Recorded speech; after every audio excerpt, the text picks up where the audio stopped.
What's up, everybody, and welcome to an all-new episode of Casters of Horror. I'm Chris Mess. I'm Shane, and this week we're breaking down Smile. I'm excited to get into this one. I'm excited to hear what you think, and we will find out if Smile lives up to the hype like Barbarian did, or if it actually did hold up to the hype. But first, we've got a little bit of movie news, little entertainment, little movie news. So, Shane, you got some stuff for this week, so I'll let you run with it. All right, well, first I'm going to break away from movie news just for a second to some more general horror news. This was news. This is, some gaming news is that Remedy has announced Control 2. This is a big deal for me. I loved the first Control. It's a third-person action game that is gets into some weird cosmic horror to a degree, and with some have you ever heard of the SCP Foundation? It's like this collection of internet stories. Heard of a UCP label. Well, this is like a collection of internet stories that people just make up about artifacts or places or whatever that kind of maybe don't quite line up with reality. Control took that, and it doesn't explicitly name drop SCP, I don't think, but it's the basic idea. I have heard of this. It's where they talk about there's things about different creatures and stuff like that. Could be, but yeah. Could be creatures. Could be rooms. Believe it or not, my kid got me into this. Oh, really? Yeah, nice. He's 10, and he's like, "Have you ever heard of this, Daddy?" Yeah. And then he's like watching YouTube videos on it, and okay, well, I follow you now. Yeah, Control takes kind of that, and not by name, but runs with the idea that there are these almost like objects that have some sort of ability that doesn't quite line up with physics, and I don't know. It's like Hellraiser gets to a degree. Yeah, it can. Yeah. But so Control 2 from Remedy sometime, maybe next year. I don't know. I'm super excited about that. If you're into gaming, highly recommend the first game. Horror gaming has done some big stuff this last year too. With Resident Evil: The Village was huge this last year. Yeah. Online. They've got have you heard of the Backrooms? Oh yeah, dude. Yeah, and that has to do with that SCP or ICP or SCP the Insane Clown Posse, whatever. So, so that was another thing that just started as a random post on, I think, Reddit, maybe. I don't even know for sure. Yeah. But then a whole bunch of different creators have taken it and run with it. One of the best ones, honestly, dude, is this high school filmmaker, high school student. He's like a senior in high school or something. Okay. Kane Pixels on YouTube, and he has a whole series of short films, and they are so good, dude. If this kid, he's a teenager, but if he does not go into filmmaking, if he does not go into filmmaking, the world will be worse off. So really, they're so good. Nice. We'll have to drop that in the comments section or down in the info or at some point. Hey, and make sure that while you guys are reading the comments and everything, you guys go ahead and hit the like and subscribe button while you're here and hit the bell for notifications. Shane, back to you. All right. Well, this one I figured might be of some interest to you, although I'll admit I have not seen the movie, but Kevin Smith has teased the possibility of Red State 2. Red State 2. I saw that one yesterday. Yeah. I loved Red State. Yeah. I know it didn't really get like a great reception, but I've always wanted to see it. Most Kevin Smith films don't, to be honest with you. Yeah.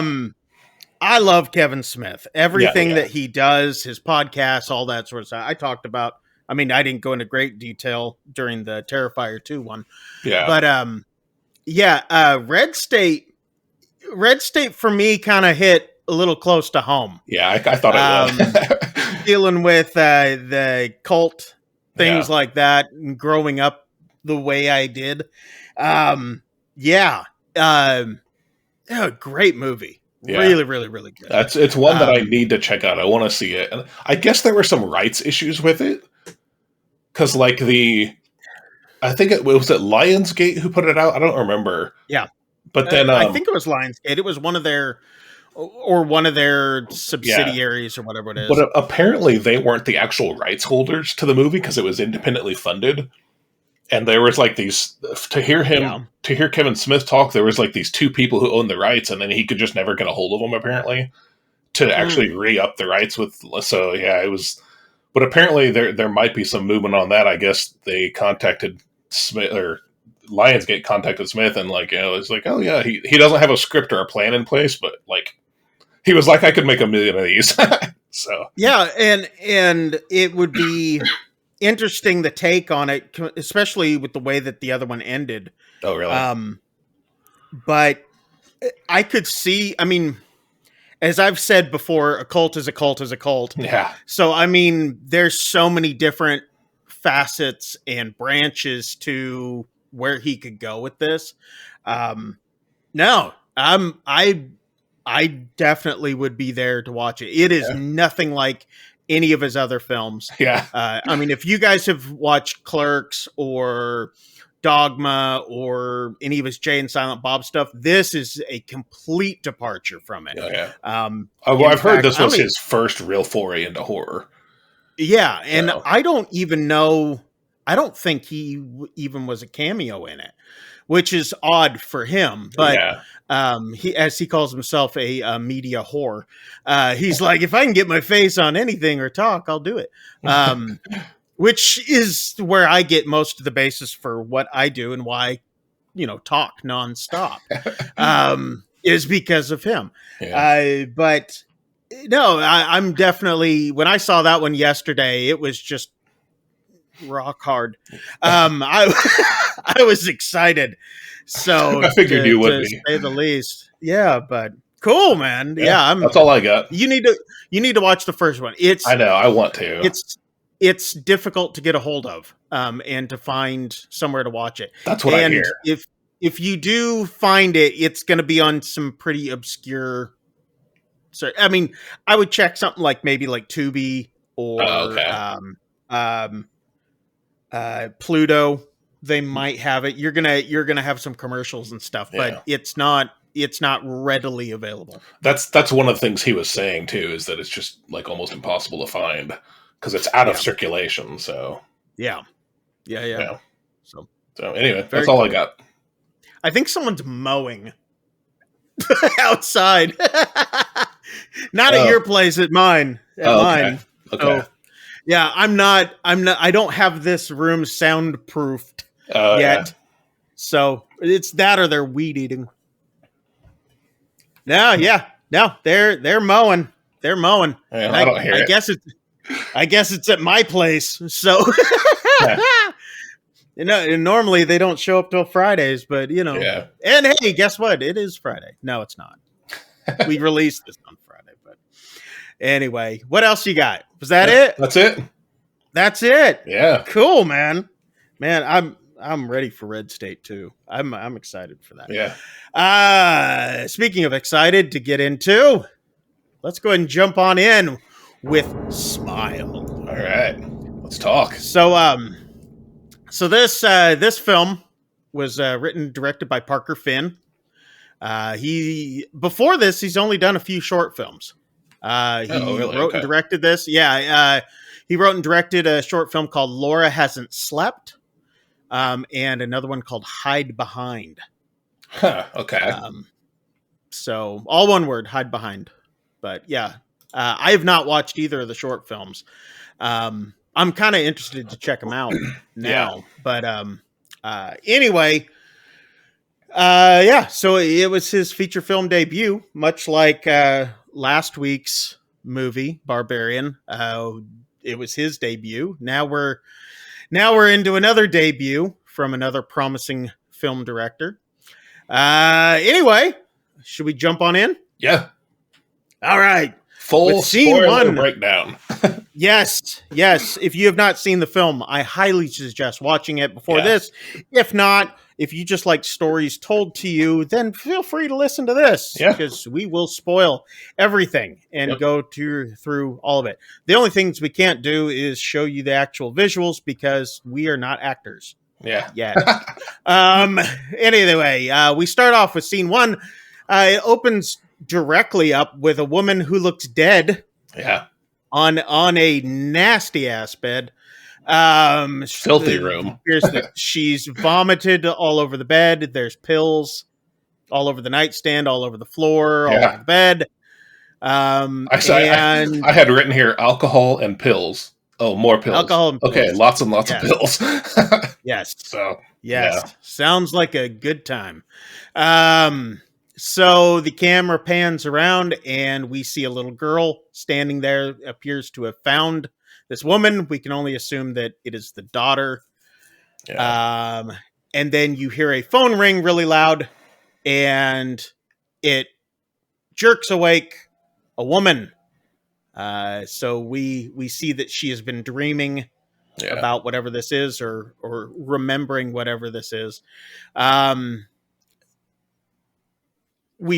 This is our main character of the film, Rose, who's played by, I believe it's Sosie Bacon, who no idea how to pronounce that. Bacon, Bacon. Oh, yeah. That's how you pronounce that. Okay. She was on the show Mayor of Easttown. She might still be. I don't know. She was also in Scream, the TV series, 13 Reasons Why. That's on Netflix, and she is the daughter of Senior Kevin Bacon. That's right, and Kyra Sedgwick. So Kevin Bacon, you might know from Footloose. Well, what were you going to say? Well, I was just going to say I had messaged you after the film. I didn't realize this is who she was, but like the entire film, I'm like, man, I know I've seen her in something. She looks so familiar. I've never seen her in anything. What I was seeing was Kyra Sedgwick because she strongly resembles her mother, yes. See, and I couldn't see it. I thought she was really hot, so I thought she looked like Kevin. Kevin Bacon, you might know from, Footloose and about everything back in the 90s and 80s. He's also going to be in the new Guardians of the Galaxy holiday special.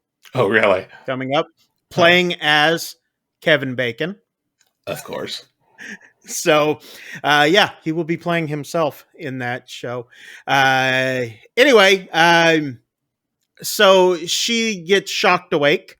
Yeah. She answers the phone and she says, blah, blah, blah, doctor's office. So we know she either works for a doctor's office or she is a doctor at this point. We then see, and stop me at any point if I skim over anything, sir. Oh, no, you're good. Please. I talk and I ramble on. The next scene, we see a guy and he's sitting on a bed. He's talking to himself. Yeah. Or he's in a chair. He's in a chair. That's what it is. He's talking to himself, just rambling on and on. We're going to die. You're going to die. Blah. He's just all these different things. Nobody matters. I don't matter. She doesn't matter. She keeps saying, and he's repeating this over and over and over. Yeah. So he's very negative, and you can tell that there's something mentally disturbing him. She comes in, talks to him. She kind of calms him down, sort of. So at this point, just by her very presence, calms him down a bit. So, she's obviously. I think this establishes very early on that she's good at what she does. Yes. So she's good at what she does. She knows him very well. Yeah. So she's obviously seen him for a while. And we also assume from this that she is a therapist of some sort. Yeah. She's not just the receptionist answering the phone, which I did find was kind of weird, that she did answer the phone saying that it was the doctor's office. And I was like, she's answering her own phones. Anyway, sorry, that was kind of a little aside that I was like, really? Well, it was probably put through to her office from reception. Possibly. So she goes to the nurse's desk after this. She's like, yeah, going up. I don't even remember what they were talking about, but her and the receptionist have a rapport of some sort. Yeah. Um, She just and tells then her. She just tells her to basically to keep an eye on this guy. That's basically all that that's happens. right. That's right. Keep an eye on him. We're gonna keep him overnight. That's Yeah. right. And then she said, Dr. Desai is looking for you, which we assume is her regent doctor, the one that's over Yeah. the doctors. This Dr. Desai is played by Cal Penn from Harold and Kumar House. He was also the principal associate editor in the White House Office of Public Engagement for the Obama administration. Which is why his character was killed off when he was on House.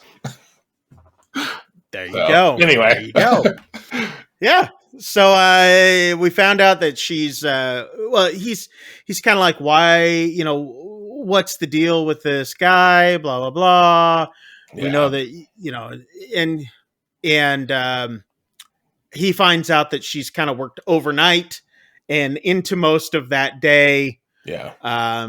He tells her, go home, get some rest. Yeah. Another kind of like this does come up slightly later. He's saying like, this guy that she's keeping doesn't have insurance, and she's like, I don't care. I care about the patient, basically. Yeah.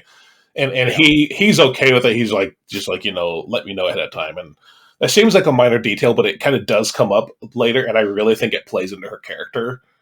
So yes. That's why I wanted. That's why I wanted to bring it up, because it's and see, that's why you're here. Yeah. So you're right. Yeah, and so he tells her to go home, get some rest. She goes to leave her office, and the phone rings again. She answers it, and she's back out on the medical floor in the hospital. And we can find out she's a workaholic to an extent. Whether or not it's just because she cares about the patient or she's running from something. We find out that she's been called back because there's a new patient that wants to see her. Her name's Laura. She's played by Caitlin Stacey. And I only bring this up because she's throughout the film in sort of ways. She was on the show Rain, that it was a period drama. Fear Inc. She was in that film. All Cheerleaders Die, which I loved. Horror film. Okay. I like cheerleader horror movies. I do. I'm going to put it out there. I do. They're fun and hot. And she did some other stuff. So anyway, before I incriminate myself too much.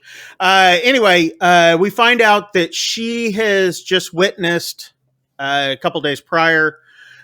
She watched her professor beat himself to death with a hammer. Yeah. And she says she's not crazy. She's been seeing things, though. She hears things. But she's a PhD candidate. So it's not like she's mentally insane. Yeah. I mean, she's someone who's smart, She says, I'm a PhD candidate, not a lunatic. Yeah. She said whatever this thing that she keeps seeing is wearing people's faces like masks. It keeps it changes to people that she knows, she sees, and it's smiling, and it tells me things. And it makes her feel... It's almost like it gives her this sense of dread, like it makes her feel really horrible, like something really horrible is about to happen or something. Yeah. And the smiling isn't just smiling. She was like, this smile is just creepy. So yeah. Anyway, there's some therapy mumbo jumbo that they talk about, blah, blah, blah. What are your feelings? Whatnot. And then Laura starts freaking out. Falls back in her chair, starts crawling backwards on the floor, screaming. And Rose runs to the phone, grabs the phone, and she's calling for help. Yeah. She needs security. The security guys before they come in, Laura's gone. She's not on the floor. We don't see her anywhere. Dr. Rose turns around, and we see Laura standing, smiling with this super creepy smile. And it's this like creepy big smile. Yeah. And while she's going backwards, she's saying, "It's going to get me. No, no, no, no, no, blah, blah, blah." Yeah. And she's obviously seeing whatever this thing is. So she's standing there with this super creepy smile on her face, which we see in all the posters, the trailers. Yeah. That's that smile. There was a vase or a potted plant that had broken, and Laura's standing there holding a fragment of the porcelain and proceeds to cut her face from the side of her temple all the way down through her neck. Yeah. And she's still smiling. I thought she was going to do like the Joker, you know? Yeah, so did I. How it started.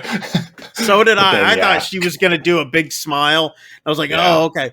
But no, she goes down, goes through the throat. She's still standing there smiling, and then slumps to the floor, still smiling on the floor. Still smiling, yeah. Eyes open, everything. And you get this shot, too, of like, is it Laura? Is the doctor's name? Rose. Rose. Yeah. And it pans in on her eye, and you get this like close up of her eye, and like, you know, it just something happens. Goes in, zooms right into her eye. Yeah. So you can tell something by her seeing what she's seeing. Something has entered into her brain pan. Yeah. Something has happened. Yeah. Brain pan go squish. For all you brown coats out there. Bullet to the brain pan, squish. Hey, what's up, everybody? Future Chris here. Wanted to tell you guys, we ran into some audio issues. No, not audio, but video issues during this next bit.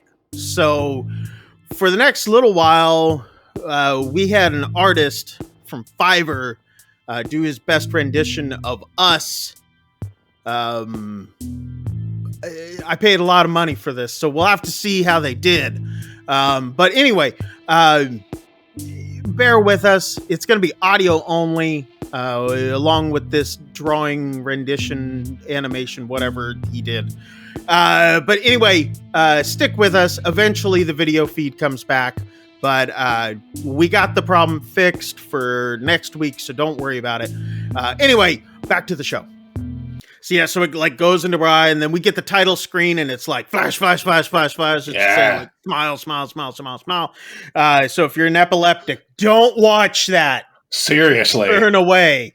Yeah, lots of flashing red light, and that music too. It was like, beep, beep, beep, beep, beep, beep, beep, beep, beep, beep, and then it's just black. Yeah, which I loved. I mean, it was very very psychedelic 70s style. I like that. Yeah, I did too. Next scene, Rose is sitting in a conference room, and there are two police officers that are questioning her. Just standard routine questioning, basically. She said before she died, she was smiling. Not a whole lot happens in this scene. Really. It's just standard questioning. Although I do think it does give a nice glimpse at how police tend to treat people with mental issues, because one of the investigators is just straight up like calling them, like, I can't remember what he calls them, but he calls them, names, and he's like really doesn't seem to care too much about these people who he feels are just out of their mind anyway. Yeah, stuff like freakazoid and stuff like that. And it's, I mean, those weren't the exact words that I remember, but that sort of thing. Which the last two movies have really shown cops in a great light. So anyway, then we get a shot of the morgue. Laura is covered. Her body's down there, but she's covered in a white sheet. Yeah, obviously dead. But then you see through the white sheet has bled through, literally blood in the shape of a smile. Yeah. I was like, well done, Great. well done, nice shot. Very great. Shot from overhead. The doctor goes home finally after this. Again, stop me if I'm missing anything. No, fine. No, I'm talking to the audience. I don't care about you. Oh. No. She sees that she has blood on her shirt. It just spotted. She takes a shower, gets some wine. Yeah. And she kind of notices something strange. I don't know if something like she heard something or saw something out of the corner of her eye. And I wasn't motioning to my eye. I had something there.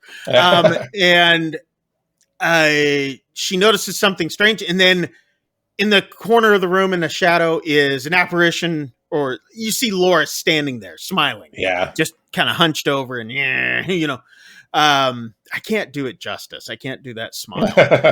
Me neither. And she has her wine glass, drops the wine glass because it freaks her out. Does she drop the wine glass at that point, or is it when? Well, she's staring. She's staring at this apparition, and then her we later find out is her fiance, says Rose. He calls her and scares her. Yeah. I had it down here. I was like scared out of it by husband, boyfriend, name. It's a long time later. I said boyfriend at this point. We later find out it's her fiance. Yeah. So, I mean, and we don't even know his name till way later, but no. His name's Trevor. Just so we can not get over all that, he's played by Jesse T. Usher, who was in The Boys, Tales of the Walking Dead, and Independence Day Resurgence. He's been in other stuff too, but the list would go on too far. I knew I recognized him too. Yeah, he's in The Boys. The Boys. Yeah. I'm like, she drops her glass, it breaks on the ground, and so then she proceeds to tell him about what all had happened at work with the day and all that. But she's not telling him about what she just saw in the corner. She just tells him about what happened. Yeah. So he's like, are you ready to go to dinner? And she's like, go do what? Type. Yeah. And she's like, no, we can still go. We can still go. So I do need to point out too. Yes, please do. While I try to get this thing out of my eye. Week 2. I have something in my eye again.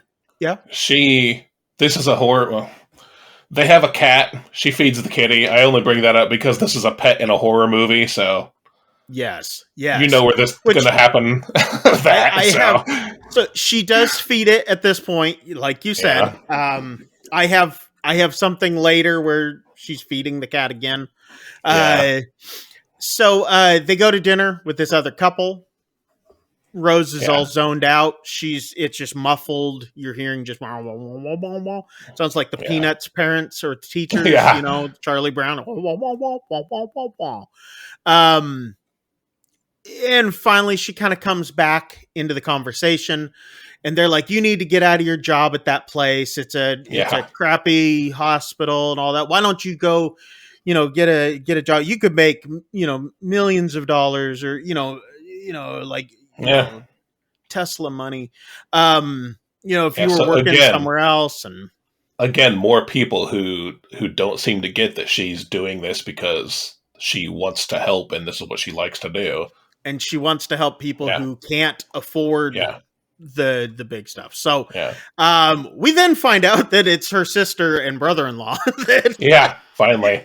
That's not clarified for us until the sister is saying, well, we could always sell the old family home. And I'm like, it doesn't sound like, especially if you've seen where Rose lives at this point, she's not for money. Right. Oh, okay. In fact, I loved that house. It's a beautiful house. Well, and it wasn't until much, much later in the movie that I actually got that she was talking about a different location, not the place where Rose lives right now. Where Rose lives. Yeah. And and I figured, she was talking about the old family house at this point, which she was. And Rose was like, no, we can't do that. Blah, blah, blah. I don't want to do that. For some weird reason, they're still holding on to where whatever. Yeah. So they come home.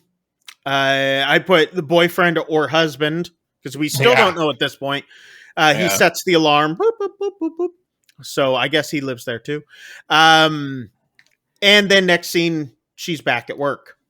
Yeah. She says to the nurse at the nurse's station that she needs a file. There was another incident that Laura had prior, if she could get her that file.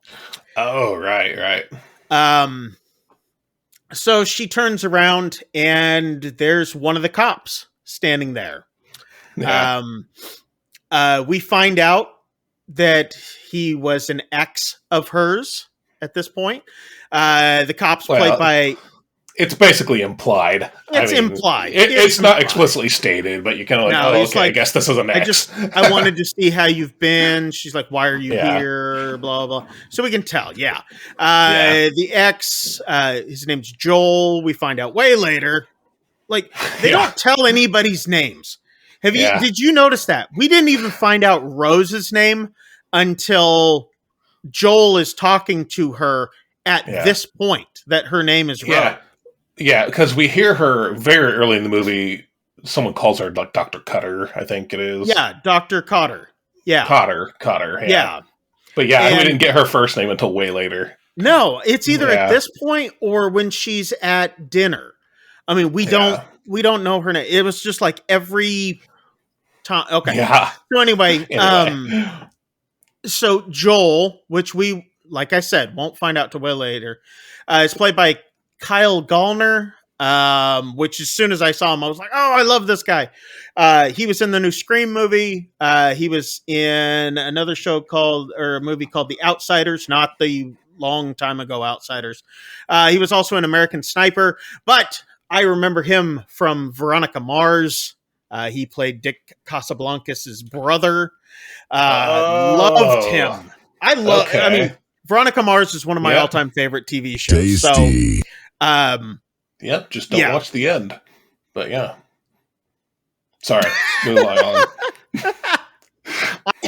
I have all the seasons and the movie, and the Anyway, I liked it.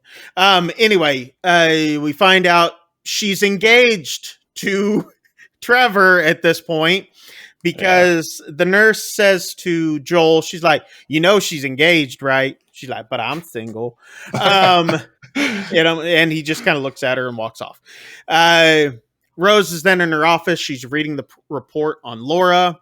And we find out at this point that the professor, the one that with the hammer, for the people listening to the audio of this, that just that makes a lot of sense. That he was smiling before he smashed his brains in with a Stanley. And he approached, it says in the report that he approached the only witness. He actually approached the witness with a claw hammer. Yes. Right. And then smiled at her and bludgeoned himself. Yes. So, her sister then calls. I don't quite remember what the call was about. Because I didn't write it down, so it must not have been. No, it wasn't super important. Rose looks out the window, and I believe she sees Laura again standing out in the parking lot. But the person is so far away, and it's hard to tell. But I'm pretty sure that they were alluding that it was Laura again. Yeah, probably. She walks down the hall, and she walks past Carl, who was the patient from earlier, which the one that was talking to himself, and then she calmed him down. We see him sitting in his room, and as she walks past the door, we see him smiling like Laura was smiling. Got that big, creepy smile on his face. Rose then turns, looks back into the room, and she's trying to snap him out of it because he's just sitting there smiling, and then he keeps repeating, saying, I'm going to die, you're going to die, you're going to die, you're going to die, you're going to die, you're going to die. She calls for help. They start restraining Carl, but we find out he wasn't actually doing any of this.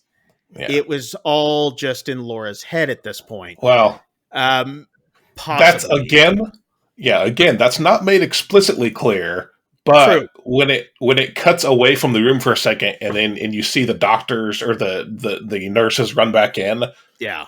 Carl is laying down on his bed, not standing up screaming at her. Yes. So yeah, it's very. This is kind of where it starts. It's kind of gets in your head that lines. like, okay, maybe she didn't see that, Yeah. And then, maybe it was something that was projected. Maybe it was actually happening. The thing laid back down. We don't know. All we know is that she's seen it at this point somehow. Yeah. So next thing you know, she's in Dr. Desai's office getting reprimanded, saying, we can't be doing this to patients, blah, blah, blah. He would never do something like this. He's not violent, basically. He's not violent. Yeah. And he said, I hate to do this, but you're taking a week off for your mental health. You need to go home. It's better for you. It's better for the patients. We need someone healthy here taking care of them. Yeah. So she leaves. Yeah. And as she's walking out of the hospital, she's like in this weird, where like she's hunched, and she's like looking all around her, like she's paranoid that someone is following her or something, she very paranoid look on her as she's leaving. Yeah. You start to see this breakdown going at this point. Once she's seen Laura, she's now read about the smile thing. She saw it on Carl's face. Yeah. Now she's starting to get paranoid. She leaves.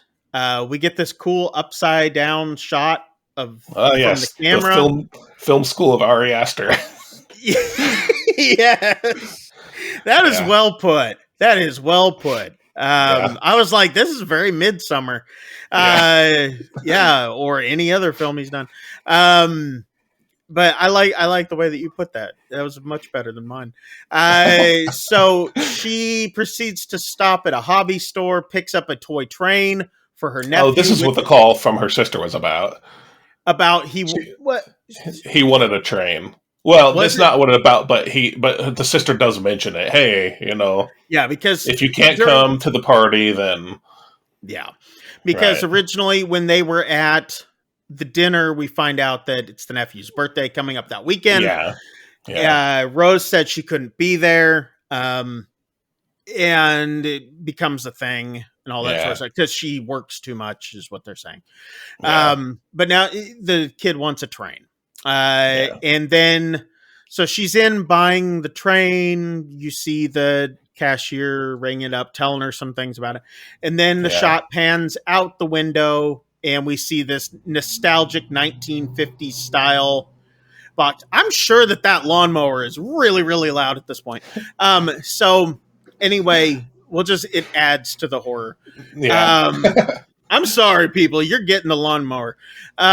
So we see like this nostalgic 1950s box and all the family smiling on it. They're not doing the creepy smile, but they're all smiling. Yeah. So I was like, okay, we get it. The movie's called Smile. So she's at home. She gets a text that Trevor is running late. She gets another glass of wine. And there's going to be a lot of getting glasses of wine in this movie. Yes, the alarm goes off. She drops the glass and it breaks. At this point, it's almost a drinking game. How many glasses is she going to break? Yeah. And should we start drinking whenever she does? To be fair, the alarm going off scared the crap out of me too. So it was quite loud. So she goes to check the front door. The door is still locked. She shuts off the alarm at this point. And she looks at the back door and sees that the curtains are kind of wrapped around the handle, kind of funny. It's kind of pulled back. It appears as though something has happened. Someone has come in the back door. It did not look... Was it open? Oh, yeah. It was slightly ajar, yeah. Okay, see, because I couldn't tell from where I was sitting if if it was actually open, but you could tell it was definitely tampered with at this point. Yeah. So she this actually, because this comes into play with the cat later. So okay. Yeah.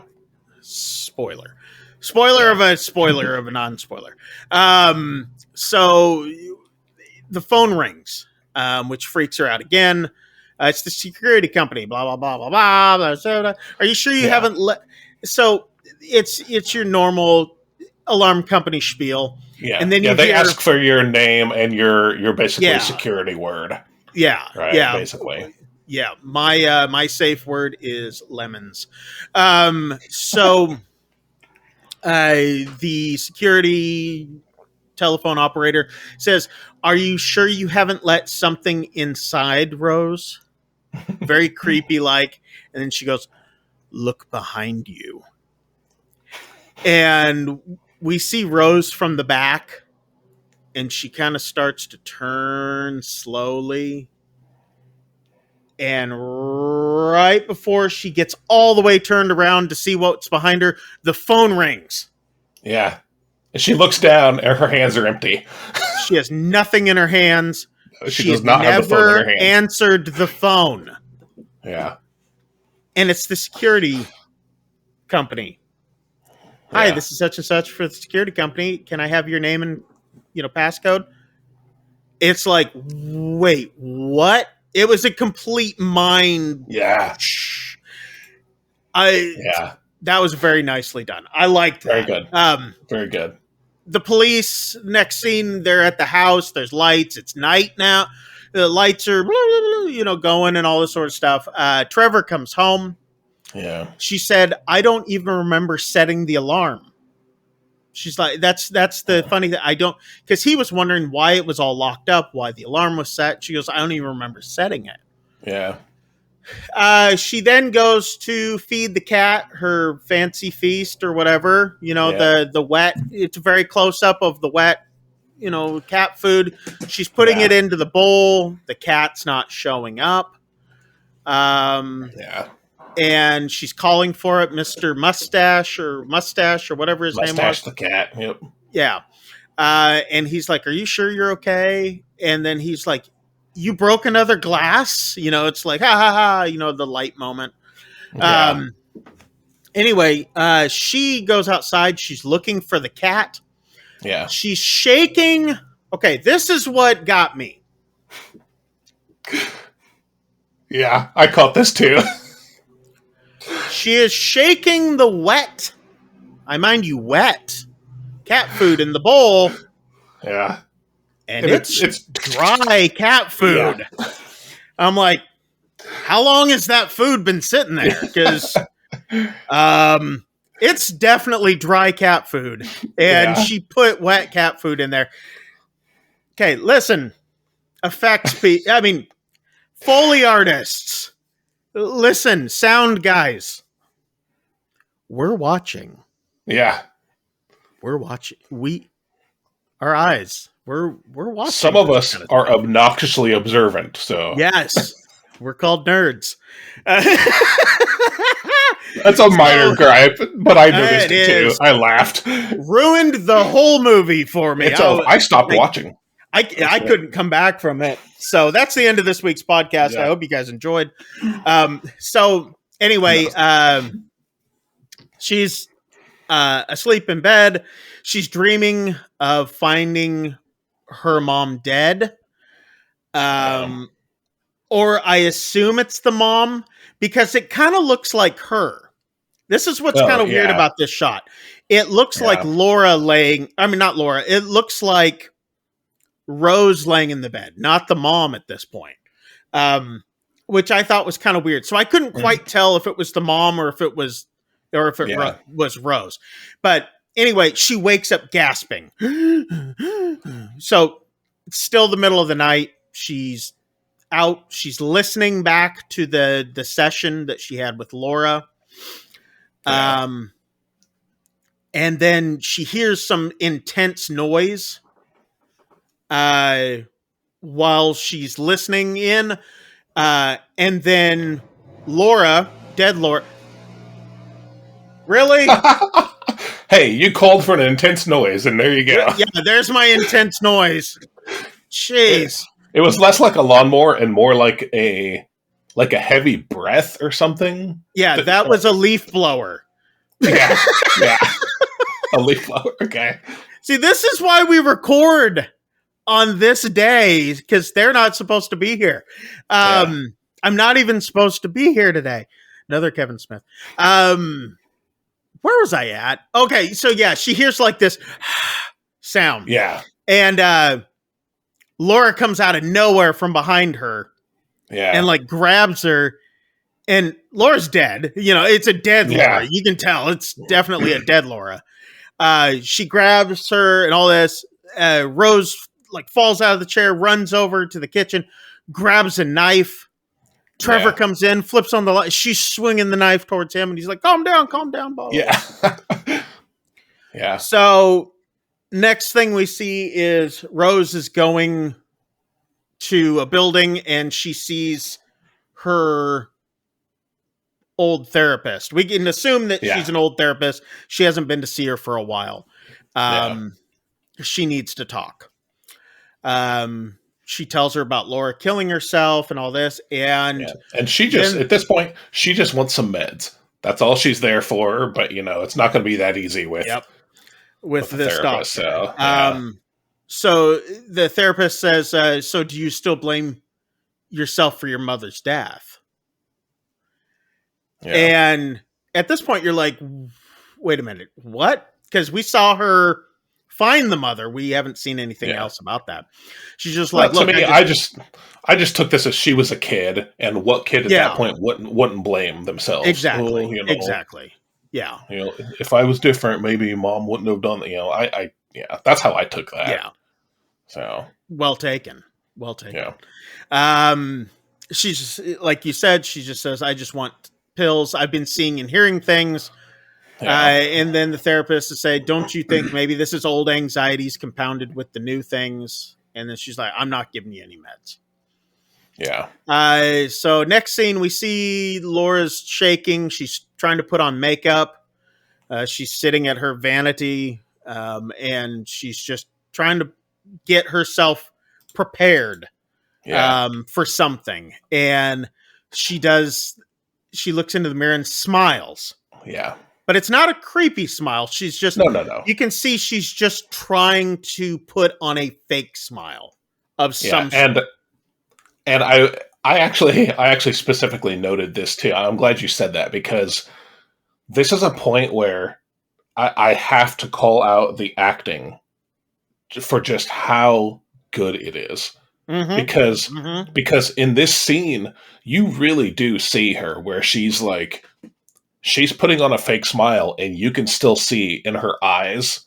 You know, you've probably heard of someone's smiling with their face but not their eyes. You know, and that's what she's doing in this scene.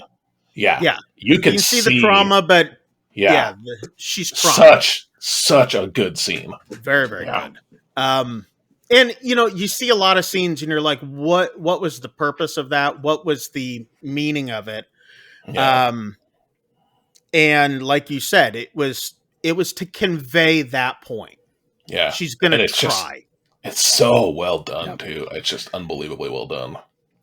So she shows up at the birthday party that she wasn't going to be able to make it to. They're like, oh, I thought you weren't going to be able to make it. She's like, I'm here, blah, blah. And she just can't shake what's been going on. Yeah. It's your cat. It's your robot cat making noises. So, that's my robot cat. Yep. Rocat. So the birthday party's going on. Happy birthday, blah, blah, blah. You know, and things are kind of going in and out audio wise. You know, she's still kind of not all there, but yes, there, singing and all this. And it's now presents time. They're opening up presents. He gets like a Nerf gun type thing or whatever. And then it comes to Aunt Rose's birthday present for him. And at this point, I already wrote down I was like, oh, I know what this is. Yep, me too. If any of you have seen, and keep in mind, this is we saw earlier. She went and she bought it. She bought the train, and she's wrapping it. Right. We see a scene later where she's wrapping it.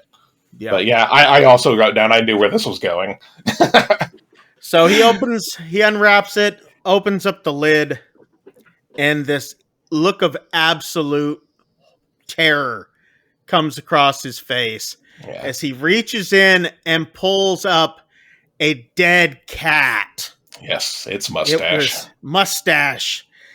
And Rose freaks out and runs over and she goes, no, it wasn't me. And she grabs the cat. Excuse me. And she's holding the cat. Yeah, and she's legitimately, you gotta believe legitimately traumatized first just at the death of her cat, because that's what she says first. No, Mustache. You know, but then they let you know it's Mustache because you see the tag. Oh yeah. That one they told us the name of. No, but it's the first time they've actually told somebody's name in this story. Oh, that's true. That's a good point. She's this look of just trauma on her face, like her cat's gone, and she's freaking out. She's like, her sister's like, "What is wrong with you?" And all these people are just staring at her. And then she looks over and she sees Laura sitting in the corner in a chair, smiling back at her with that same creepy smile, which how that girl can get that okay, I know it's probably CGI, but still, that smile, I can't shake it. She's freaking out. She's like, you've got to believe me. She's sitting right there. She's right there. Can't you see her? And she turns to look at her sister and says something to her and turns back, and Laura's right there in her face. Yeah. Yep. And Rose back she goes. Falls back through a glass coffee table. Yeah. She's bleeding all down the arms. She's just sitting there in the middle of this metal frame screaming. Yeah. That was quite a scene. Oh yeah. That was a very well done scene. I mean, it was great. So next scene, they're in the ER. Dr. Desai comes running in, the other guy that we've gotten the name of. Yeah. He comes in, he's talking to her. He's like, I heard you were in the ER and all this. What happened? Yeah. She's trying to tell him what's going on. We see her sister outside talking to Trevor through the glass window. And you can just see that Rose is spiraling. She's just losing it at this point. I mean, she's already been spiraling, but now it's really evident, to everybody. And she can assume that that's what her sister's talking to Trevor about. Trevor then proceeds to drive Rose home, and Rose tells him about what's going on, that she's been seeing these things, that all this, and she thinks it's some sort of evil spirit. Yeah. He's like, you're saying it's a ghost? Yeah, he's like, no, ghost. She's like, no, I'm not saying it's a ghost. It's just, and then he says, I'm sorry, I can't do this. And then he proceeds to say, it's genetic, isn't it? Mental illness. Yeah, it turns out he did some research, Yeah. He's like, I have a right to know what I'm tying my entire life to. So. Yeah, what I'm getting into. Yeah. And he's like, I'm in danger. Yeah. Straight up asks her if she killed Mustache. Yeah. So he's not. Yeah. And this is, intense. And he's just like, I've got to go. And he goes into the house. Yeah. Right. This is another point where I noted her acting skills here, because I'm like, she genuinely looks like she's breaking down. Oh yeah. And she is in this scene. She is completely losing it, and just phenomenally well done. It's so good. And she goes and looks that in that same mirror that she was in earlier, and she just loses it. Yeah. Loses it. And great continuation of what you're saying. You can just see it's just compounding more and more and more. She then is in bed and she's Googling the professor. That sounds weird to say, but she Googles the professor and to find out,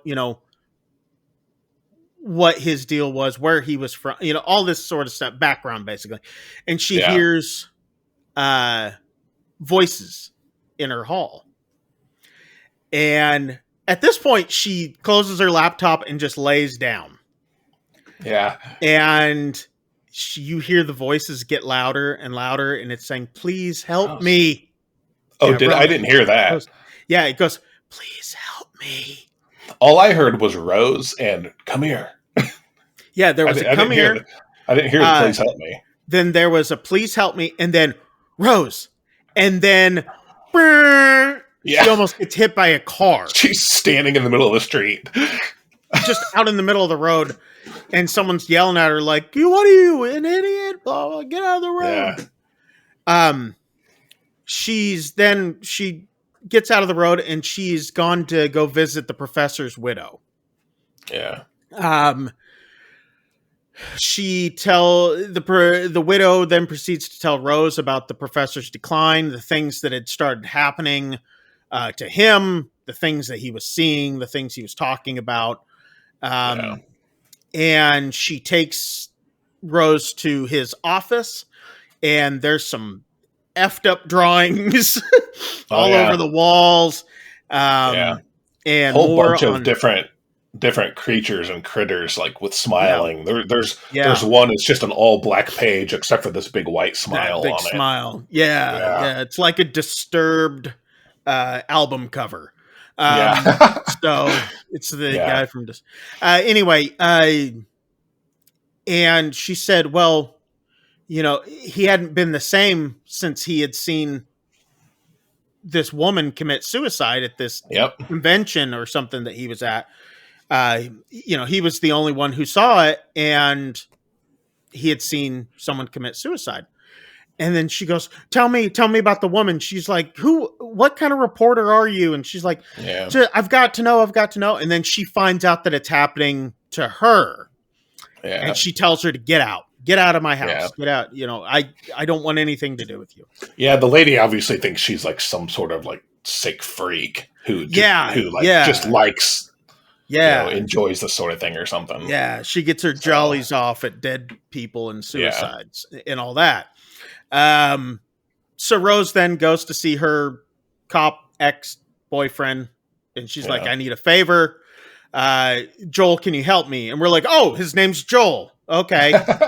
I can take note of that. We need to look up Gabriel Munoz, who is the professor. And find out, what was the story with him, if there was anything prior to him bludgeoning himself with the hammer. And so he looks it up and he goes, there was something. There was a witness statement of him witnessing a suicide. And then we see the picture of the lady that had committed suicide. I didn't see a smile on her face. I'm going to point that out. Then again, I didn't have a great view of it at that point for some weird reason, but I could not see a smile on her face. And maybe it was just, we saw it too quick or whatever. But anyway, we also find out that lady had witnessed a suicide about 4 days earlier. Yep. And that the guy had been smiling himself before he killed her, or before he killed himself in front of her, which we see actual camera footage of that guy killing himself with a pair of like hedge shears. Yeah. And in front of her at a gas station. And he's walking up and he doesn't say anything. He just walks into frame, smiling, walks up to a pickup truck, grabs these shears, walks over to her and just stabs himself. So right through the neck area appears. Yeah. And he was smiling the whole time. And then so she asks if he can print out this stuff for her. She then drives home and comes into the living room. She wants to tell Trevor about she's not crazy that this has been going on. And Trevor and her therapist are sitting in the living room. Yeah. And Trevor has called the therapist over. Yep. Because he just wants to help her. And she doesn't buy that excuse. Yeah.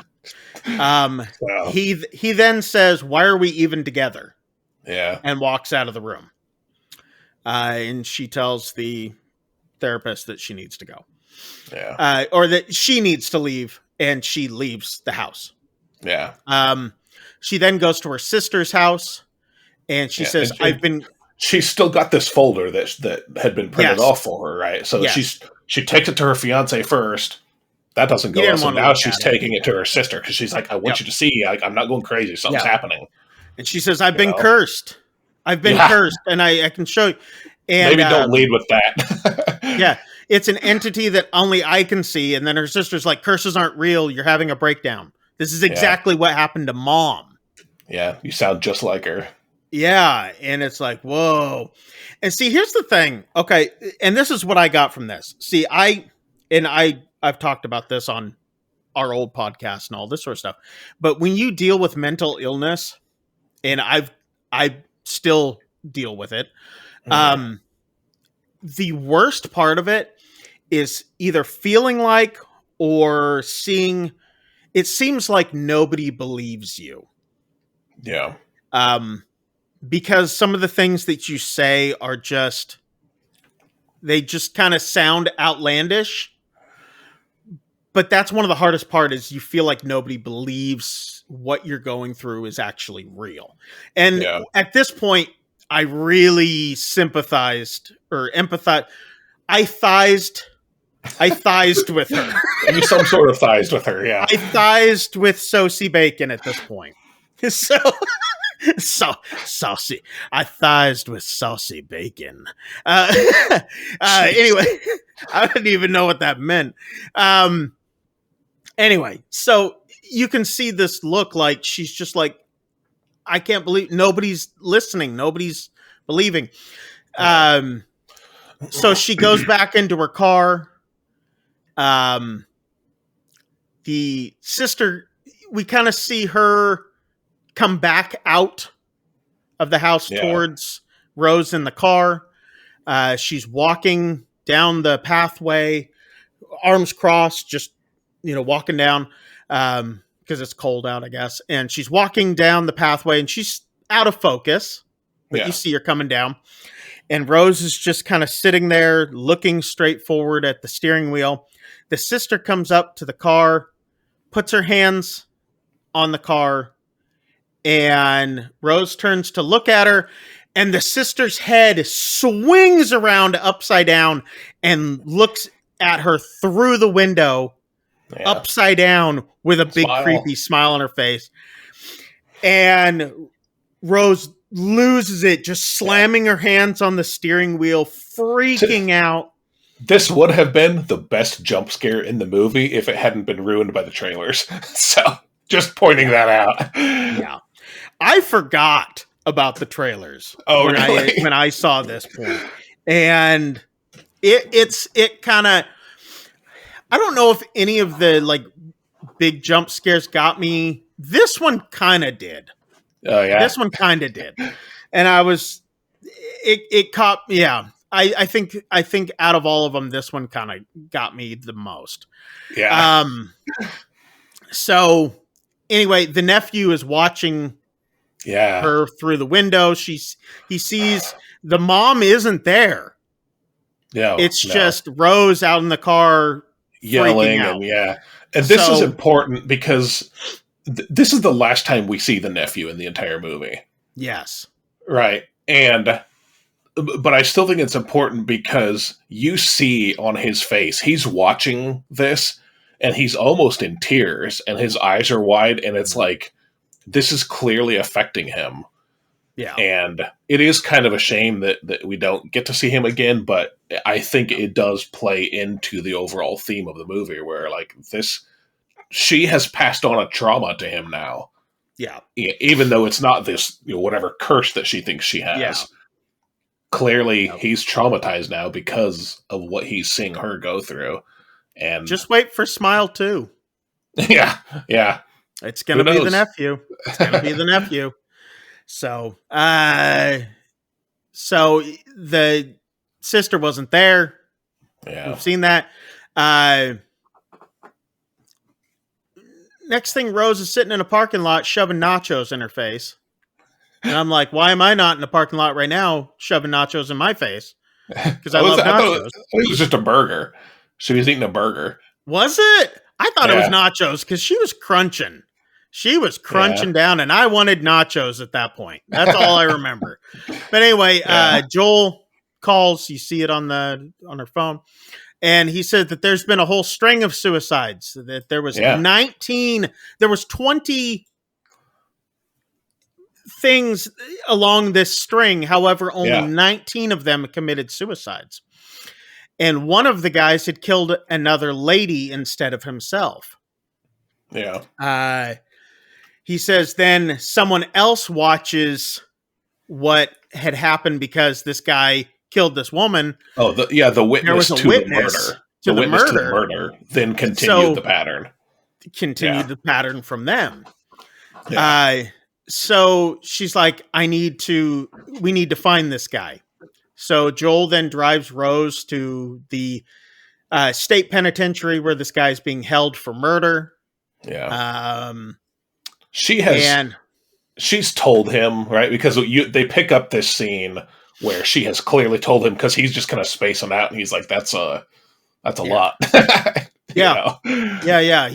She's like, say something. He's like, I don't even know what to say, But he's not dismissive like her fiance is. No, he's believing her. He's just in shock by it.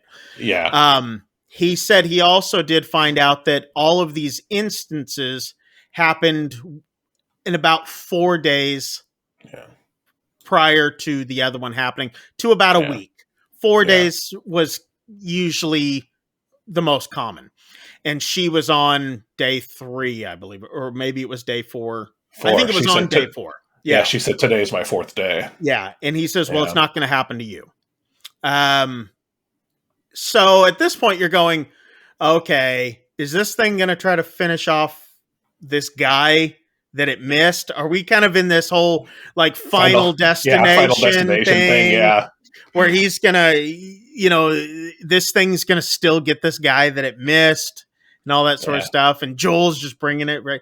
So we find out that this guy, Mr. Talley, who's been arrested, he's in the jail, and she's asking, what did he experience to the days prior?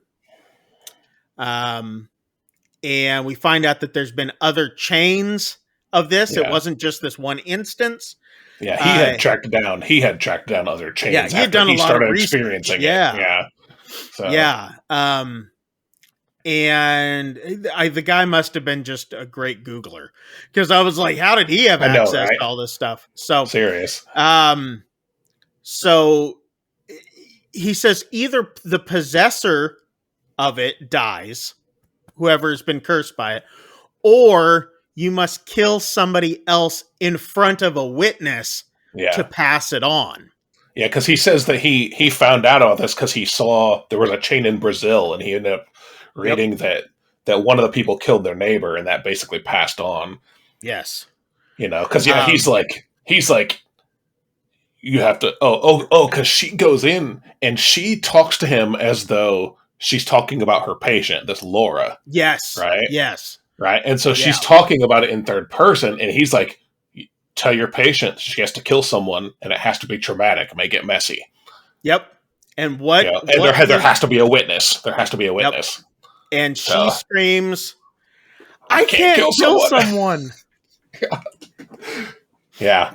And he gets this look on his face, and he's like, get her away from me. Get her away from me. And he's like, guards. And he's calling for the guards to come in. And I do have to say, too, something that I did leave out. He said that he would only talk to her and tell her what she needs to do if Joel left the room. He didn't want the cop in there. Oh, yeah. So that was another thing, because he would be pleading basically guilt. Yeah, he would be incriminating himself. Yeah. So he's like, the cop has to leave and all that sort of stuff, which I find okay. So if he had gotten down to about, he found out about someone in Brazil whacking somebody, would that be considered a Brazilian wax job?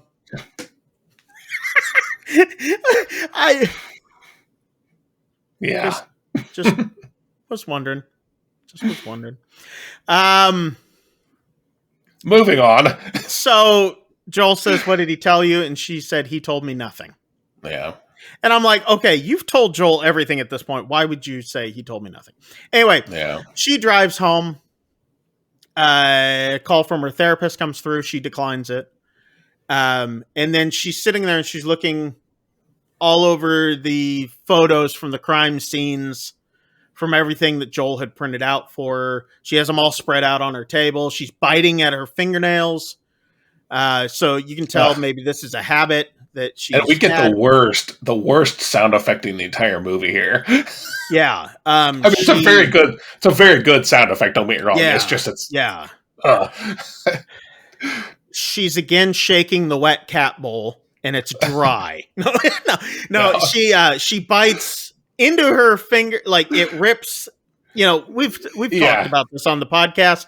It's that hangnail thing, and she just she starts bleeding. It's a gusher at that point. So there's a knock at the door at this point, right? Or the doorbell rings. Before that, there's this very long, lingering look where she's like staring at her knife block, right? That's all right, the knives, right? And she actually reaches for it.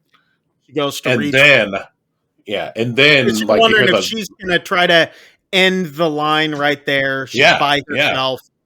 Because I have on here, she reaches for the knife, and I'm like, why did she reach for the knife? But anyway, then she hears a knock at the door, or ring the doorbell, and she opens it, and it's the therapist. Yeah, and to be clear, the therapist, because of where they're standing, it's like this it's this clear window, right? So the therapist can see her. Therapist can see that she's reaching for the knife. Yeah. Right. So, yeah, because it's one of those 70s retro style house, where you can. Yeah. There's a lot of windows. There's atriums. There's all sorts of stuff. I love that stuff. So anyway, she then quickly cleans up the photos and all this, and she lets the therapist in. Yeah. And she's like, "You need to convince me that you are not in danger.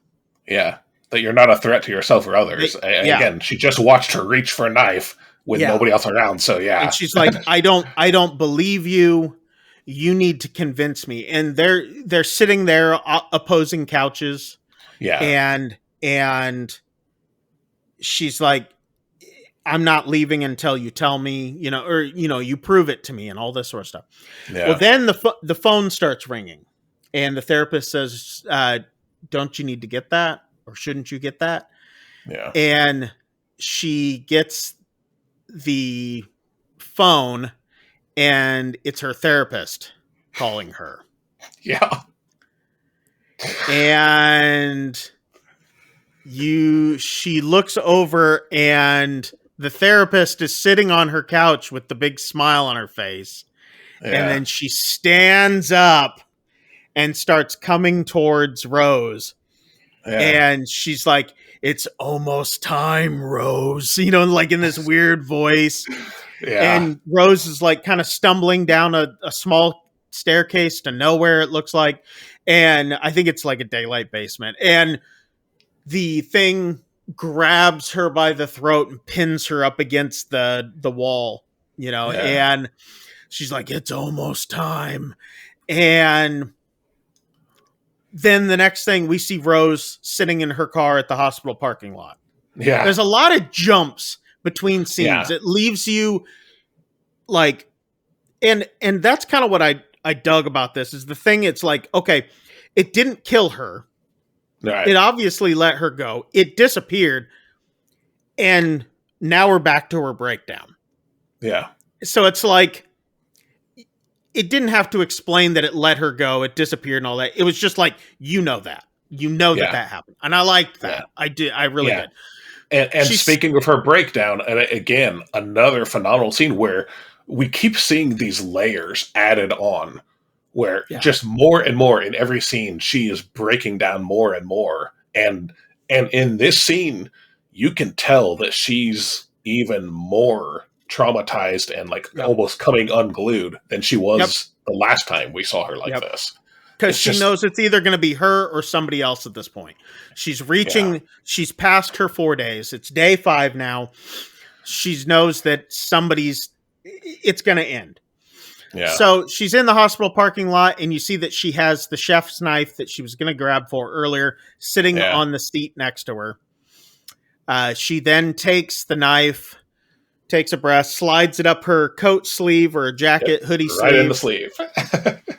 And she goes into the hospital, and they're like, "Hey, Dr. Cotter, you're not supposed to be here today." And she's like, "I just need to get something from my office." And she walks not to her office, but to the room that Carl's been in. Yeah. And he sees her, and he just starts going, "No, no, no, no, no, no," because he knows something's wrong. Like, she attacked him before, Pseudo attacked him. But now he knows that she's come back. And Dr. Desai sees her in the room, and he's like, "Rose, what are you doing here?" And she looks at him and says, "I don't know," and turns around and just starts stabbing Carl in front of Dr. Desai. Yeah. And you're like, oh, this is where it happens. She needed a witness. And then Carl smiles while he's getting stabbed. And you're like, wait, what? And then Dr. Desai grabs his face and starts peeling the skin off of his face. Yeah. Peels his whole face off. Yeah. Yeah. And then she wakes up screaming in her car. Yeah. At the hospital. With the knife on the still. Yeah. Yeah. And she's freaking out because she had just gone through all of this and went through with doing it. Yeah. But it hadn't happened. Nope. It was like, it was all just a dream. And then Dr. Desai comes up and he's knocking on the window. Yeah. And he's like, what are you doing here? Why are you here? And all this. And she's like, I need to go. And he goes, I don't think you should be alone. Yeah. Does he see the knife? Does he see the knife? He then sees the knife. Okay. Because I actually missed this because I was typing a note. But then he's like, I think you should come in. We could talk. Because he's seen her now at this point with the knife, and he's trying to convince her to stay.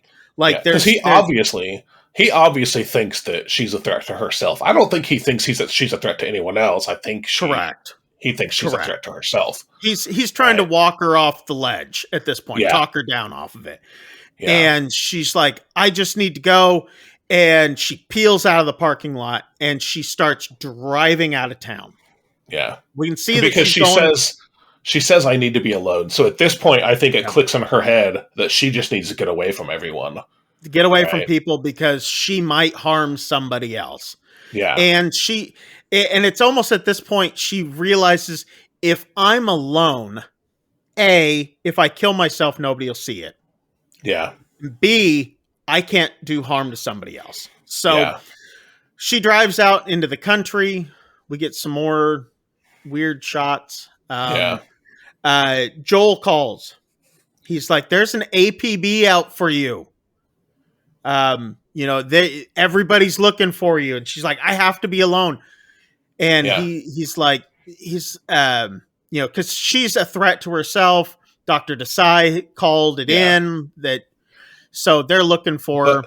But at this point, she also, even though she doesn't come right out and say it, she does basically imply that she knows how to beat the entity because she's like it survives on trauma being passed on. Yep. So she knows how to end it. Yeah, she says, I have to be alone. I have to face it. Yeah. And she hangs up. Yeah. She pulls up to an old abandoned house, which I'm assuming is the family home, which for some reason I thought maybe we hadn't seen the house earlier, but I thought the house was much bigger for some weird reason. It's not. No. It's a tiny little place. It's a rundown too. Really rundown, clearly abandoned. Out in the middle of nowhere. Yeah. Grass as high as, as a donkey's. That doesn't make sense. And elephants, a giraffe's pecker. It's that high. And she leaves her phone in the car. They make very clear that. Yeah. She goes into the house. It's pretty much empty. There's dust. There's a few things. No electricity. She sees like bed frames, her old bedroom where her and her sister slept. And then she sees the doorway that leads to her mom's old room, and it's closed. And she goes in and she starts to open up the door, and then you hear this, "Help me, Rose. Call for help." And you can obviously tell it's some sort of a flashback at this point. Yeah.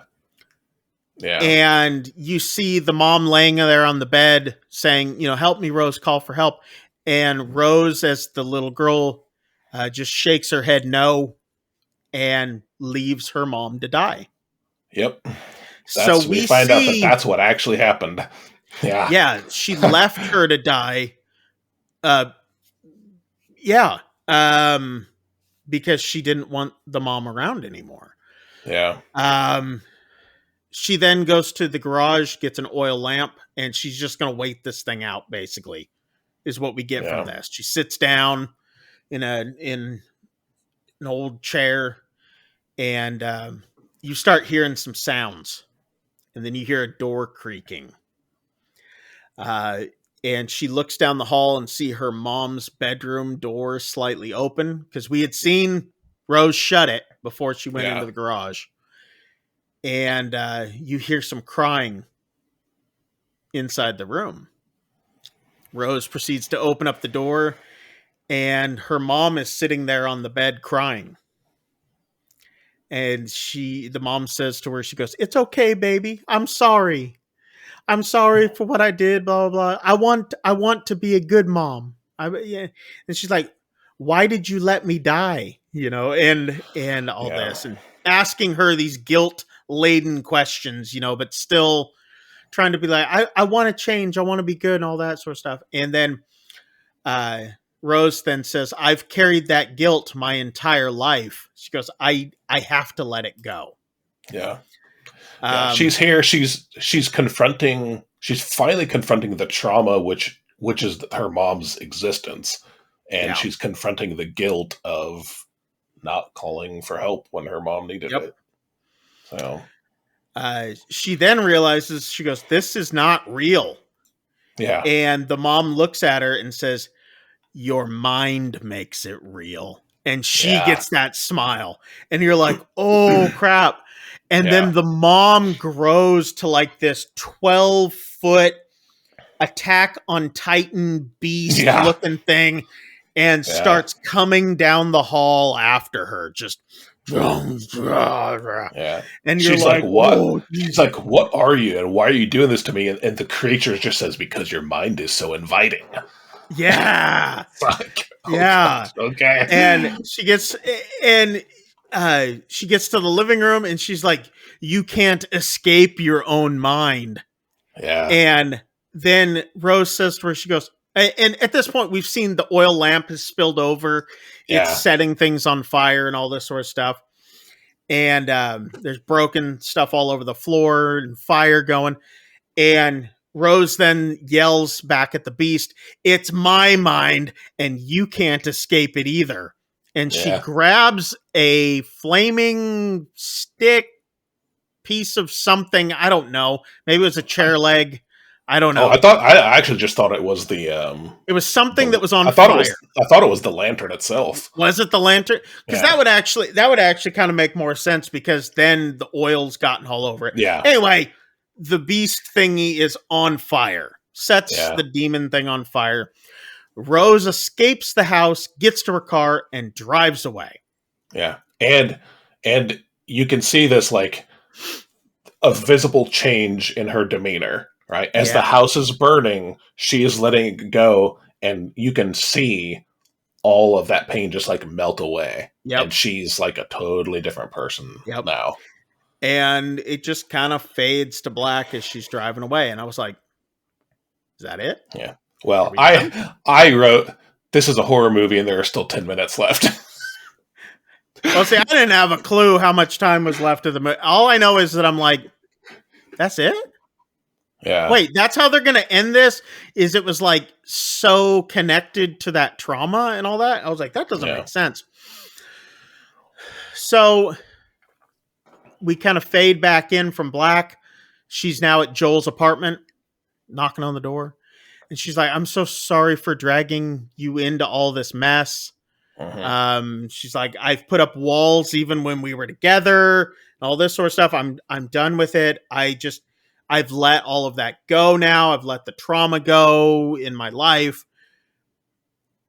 Can I just stay here and sleep, and you stay with me and just be here while I sleep? Yeah. And it's kind of this moment where you can see, she's let all this stuff go and all that. And she's trying to reconcile and move on with things in her life. Yeah. Obviously, Trevor's over at this point. Yeah. She's wants to be back with Joel.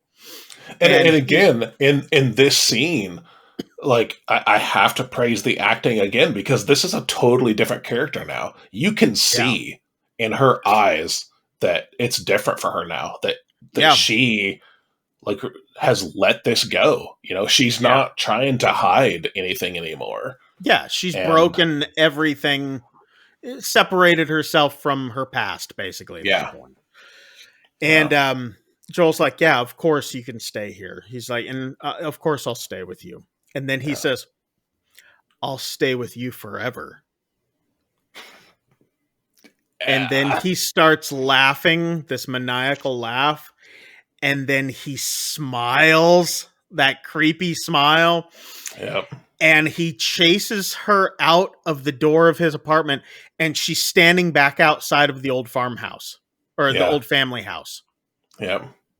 Which she turns around and looks at, and it has not burned a bit. No. She runs back in. The demon's still in there. And Joel, the real Joel, actually really does pull up in his car. Yep. He pulls up. He's trying to get into the house. He's trying to kick the door in. Can't get it kicked in. The demon is there. He's got Rose down, kind of like, you know, pinned almost. So the demon rips its face and its skin off, like just off. Yeah. And it then like grabs Rose by the mouth and just opens it wide. Well, it before it does that though, you kind of get a shot of her face and like the terror on her face. And to me, it was very clear that she's now seeing what the death she was witness to. Laura, right? She's now seeing what Laura saw, because she's making the same like horrified expression. Exactly. Right. She is seeing this. Yeah. The same thing, the same. Yeah. So it like opens up her mouth and just crawls in head first. Yeah. So you get this shot from the side, and then this thing just like going into her mouth. That I should not have done that. That was just right in there. Okay. Whoa. We're demonetized. She got demonetized. Yeah. Right through the mouth. And then Joel comes in, finally gets the door kicked in. again, these people indoors. I know, right? That door had been there for so long, and it's a vacant house. That wood is dry. He could have kicked that thing down the first. He probably could have kicked the wall down. Exactly. Broken a window, something. He could get in. But for some reason, Barbarian, they can't get out of a closet door, and he can't. Never mind. Anyway, comes in. Rose is standing there. He sees her, like, with his... does he have a flashlight? I don't remember. I don't remember. It's dark in there, and he looks over, and he sees her, and she has a gas can. Yeah. I don't remember seeing the gas can prior, but she has a gas can, and she dumps it all over herself, and she's smiling. Yeah. The whole time. And Joel's just like, no. And he's watching it, and she lights a match. Yeah. Up in flames. He's watching this as she's burst into flames, smiling. And we get that same shot where it sucks back and goes into Joel's eye. Yeah. You see his eye like adjust, Yeah. So yeah. Yeah. And then boom, credits. That's it. And then it goes to lollipop, lollipop, ooh, oh, lollipop. Why, just like Barbarian, why is it that they are just choosing random songs from the 1950s, 40s, 30s, whatever? Yeah. I legit taking these songs and just... Well, at least in Barbarian, the song made sense. I guess maybe I don't know enough of the lyrics of this one, so I don't really understand like why it suddenly went to this song, but whatever. It didn't make sense to me. Everything up to this point, I was like, "Oh, this is awesome!" Yeah, and then I was like, "Why? Yeah. Why this song?"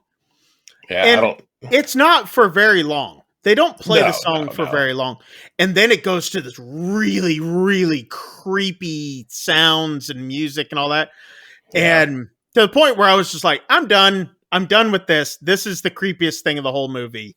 Is these sounds?" Yeah. So, but I was just like, I don't get the whole nostalgic songs. Yeah. At the end of horror movies, just to do it. It was like that trope with the you hear like Ring Around the Rosy, or kids songs and stuff like that you remember in horror movies. Yeah.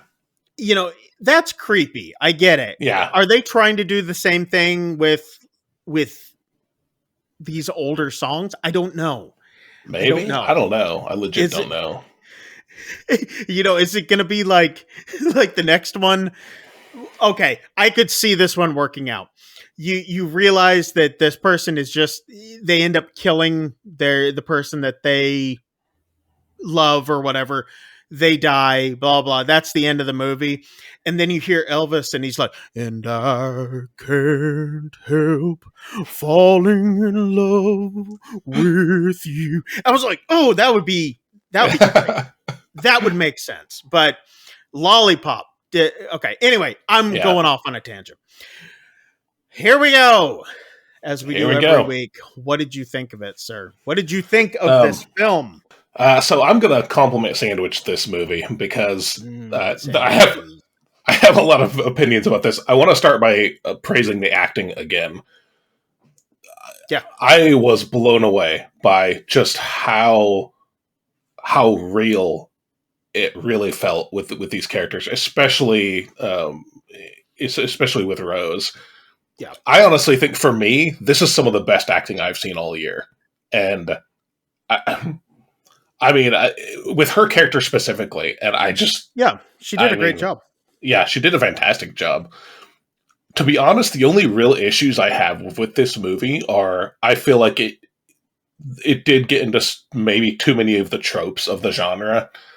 And these are minor nitpicks. Again, like with the cat, as soon as I saw a pet on screen, I'm like, oh, well, bye kitty, and then I felt like the ending. I felt like I knew how this was going to end pretty early on, and that's after I even read something from the director who was like, "Oh, I wanted to subvert expectations, and like make it make you think that she had escaped this, but then it's like, oh, you can't really ever escape trauma," which I think is a valid point, Yeah. right? And because no matter, even if you move on, there's a part of that that's going to stay with you. Yeah. Right. Which is odd because she had moved on from her trauma. Yeah. She had not moved on from a demonic entity that was. Yeah. So I'm like, well, but see, to be fair though, this is, we talked about last week, or was it week before? I don't know how, like slashers are my least favorite subgenre. Yeah. These sort of like psychological horror. This is my favorite subgenre of horror. Oh yeah. And so I love this thing where you never really actually know if this person is just having a mental breakdown or if they really are experiencing the things they're experiencing, or if it's some combination of both. And I've seen movies go all different directions with that, Yeah.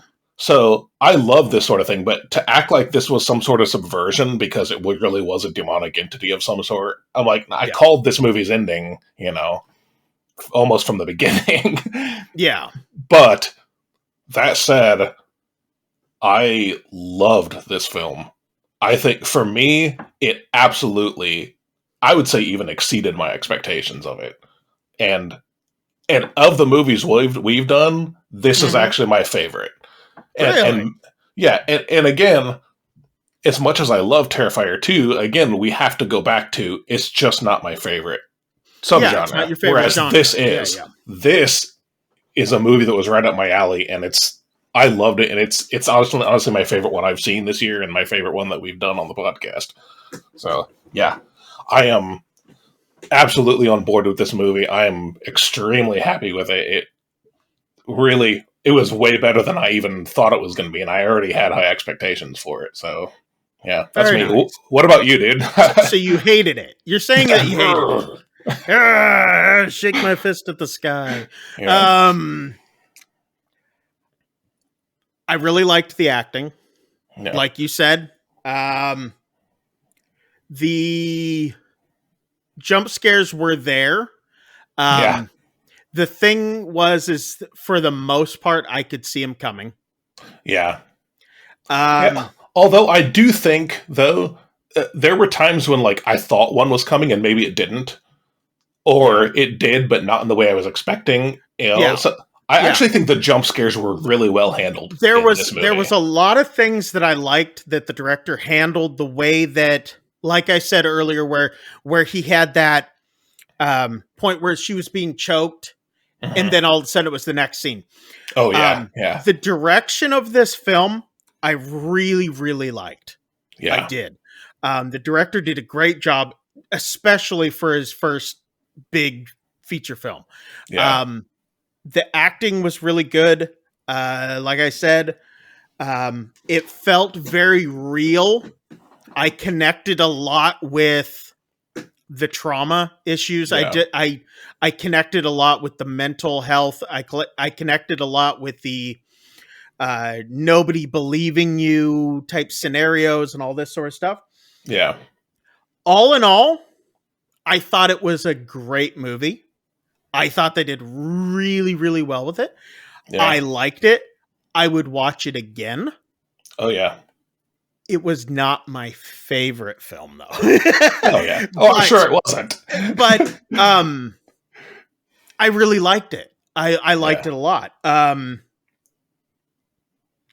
No, I mean, and I know this is coming across as though it's not like I didn't like the film. I did. I really liked it. It kicked Barbarian's behind out of the water.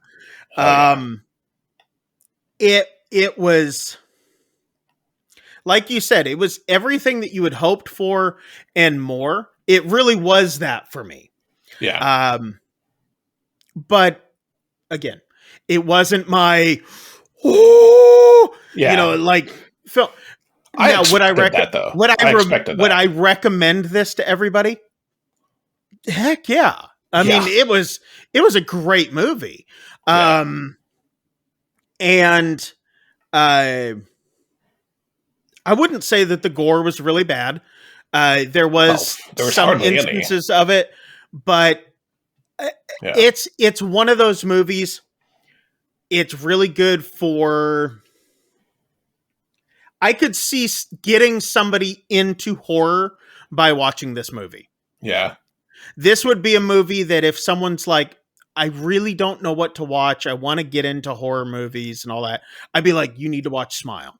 Yeah. It's got the jump scares. It's got the supernatural stuff in it. It's got the psychological stuff in it. It's a gateway. It's a gateway movie for me. It'll get sucked into your eye, and then you won't be able to let it go. But no, I loved it. I thought it was a great movie. I thought they did extremely well with it. I was happy that we got another really good film. It's funny. I was reading that apparently this was originally supposed to just drop on Peacock, and they decided to put it in theaters instead. And now it's like 200 million or something like that. Yeah, it's smart move. Crazy. And what's funny is it's not even on Peacock now. Now it's on Paramount Plus. Oh yeah, that's what that's what it was. It was supposed to be Paramount. Yeah. But, so good move on their part. If you are wanting to check it out and you do have Paramount Plus, check that out. I don't believe it comes with the free Paramount app. Oh yeah, I don't know. I have Paramount Plus, so I mean, it's available. So it sounds like we got a. Oh, yeah. I loved it, and I loved it too. Yeah, for you, it was your favorite of this year. And to be clear, like I said though, for us, the difference really just comes down to where our horror tastes lie. Right. Yeah. And so again, that's why for me, this one surpasses any of the others we've watched, just because I love this sort of thing. This is my type of movie. So yeah. I'm very, very pleased with what we got, and fantastic first effort. If you said us, this was, definite thumbs up from both of us. Go check it out. Like I said. You can get it on demand. You can get it digital, all sorts of places now. Or you can stream it on Paramount Plus. Or you can pick up a physical copy of it if that is your thing. Yeah. So I still like to have physical copies of stuff. I'm old school like that. That's probably a good idea. Probably a good idea. Well, because there's been more than one instance where I have purchased a digital copy of something, and then wherever I purchased it from lost the rights to it. And so despite the fact that I had purchased it, if I hadn't downloaded it, I didn't have access to it anymore. So I don't trust the cloud. Yeah. I am a external hard drive whore. Yeah. I have tons of external hard drives that I can. Yeah, when I purchase a digital copy, it goes to that, and I'm like, you're staying there with me forever. I'll stay with you forever. You'll stay with me forever. Yeah. So, hey, I'm glad we both like. I'm waiting. I'm still waiting for an episode where one of us is like, I loved it, and the other one's like, really? Are you insane? What's wrong with you? Eventually, that's got to happen. I hope so. I hope we quit the podcast. No, we're just like, you know what? I'm done. Yeah. How many years? Like 18 years of friendship, just gone. Just done. Done. No more friendship. 18 years, almost 20 years down the drain. Anyway, we are, speaking of where you can watch certain things. Every week we like to tell you new things that are coming out, things that you can check out, places where you can watch them.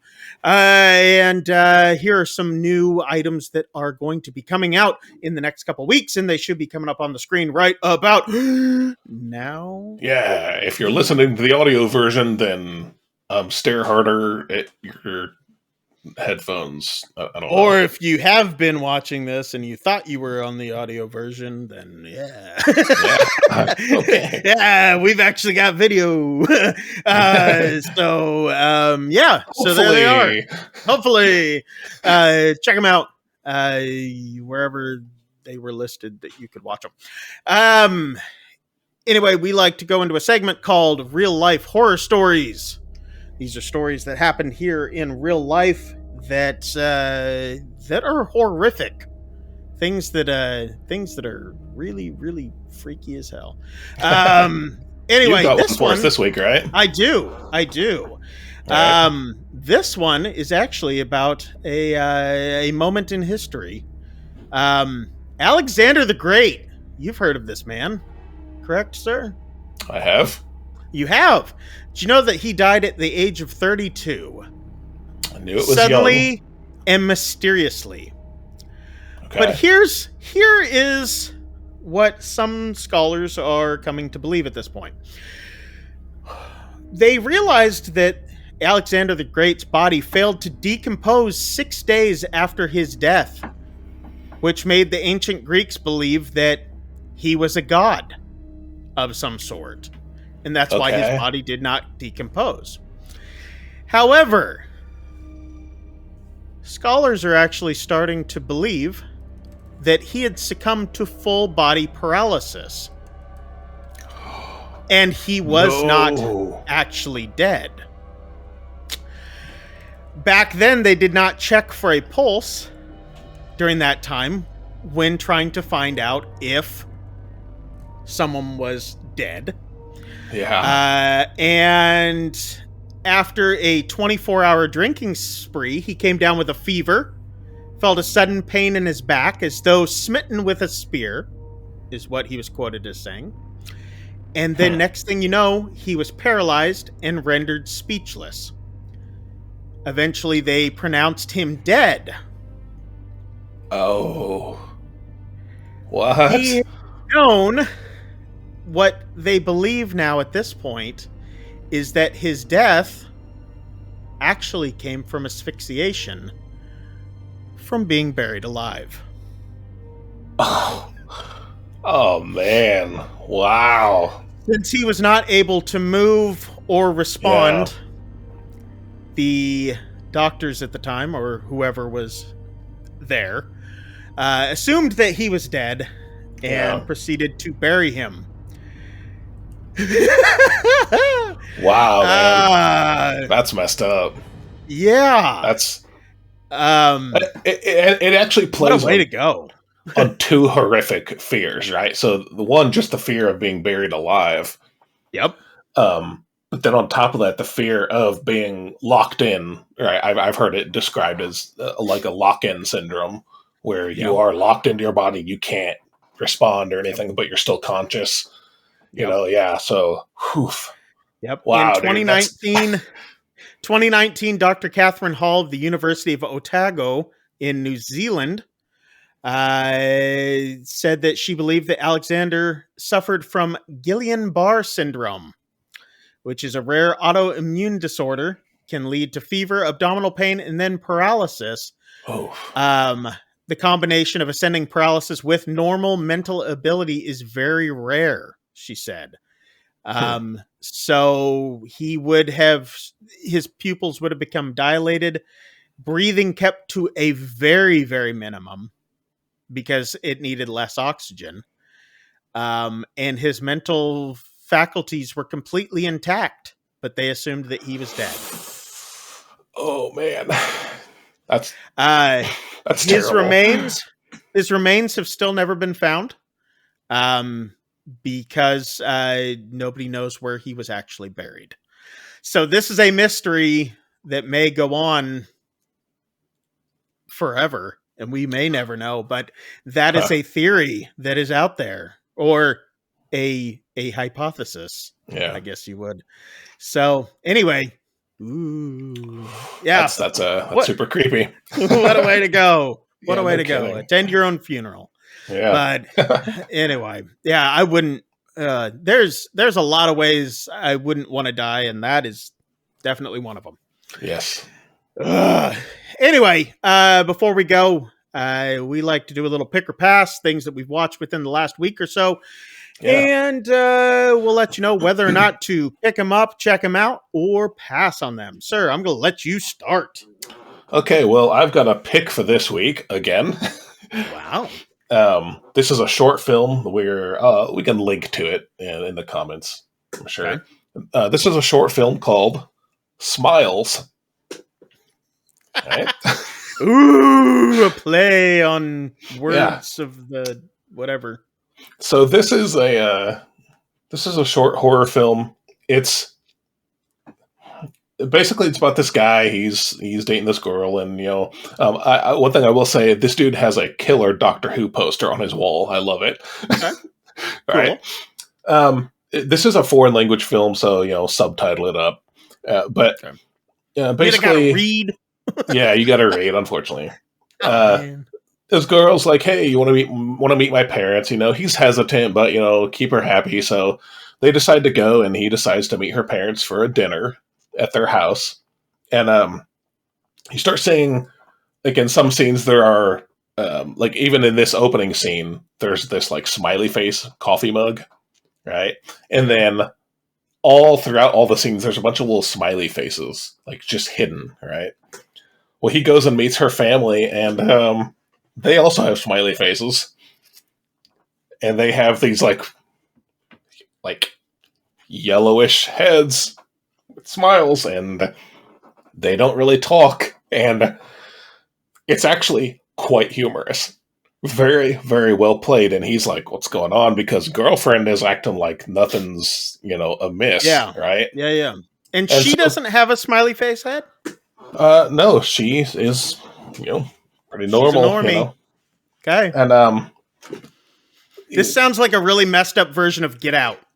It's it is quite bizarre, and I will say it's humorous and it's bonkers until he asks too many questions, and then the horror starts. Begins. So yeah, nice. It's a very short movie. I thought it was great though, despite, and I think it's from